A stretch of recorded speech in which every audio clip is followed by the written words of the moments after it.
Blawknox, Pennsylvania. The ThyssenKrupp Aurora, installed by Marshall. Call button was replaced with, I think, a seize button. It's made to replace DMG buttons. I think it was made by DMG.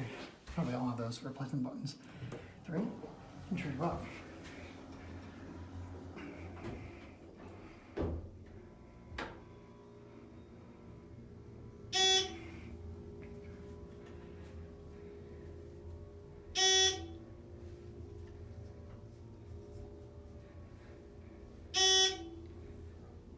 Here, 3.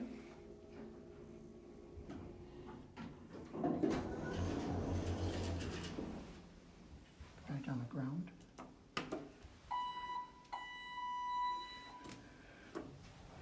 And you found a short press like TMG button. Certificate installed in 2006. It's a basic blue cab. This was added onto the building, or maybe this is a new part of the building. There's another part of the building, it's all industrial. There's no elevators there, however. It was a bit shaky rattly.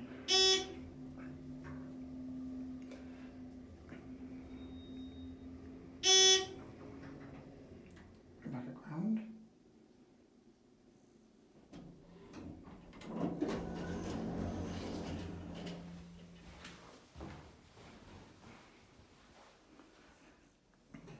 And closing, nothing bad.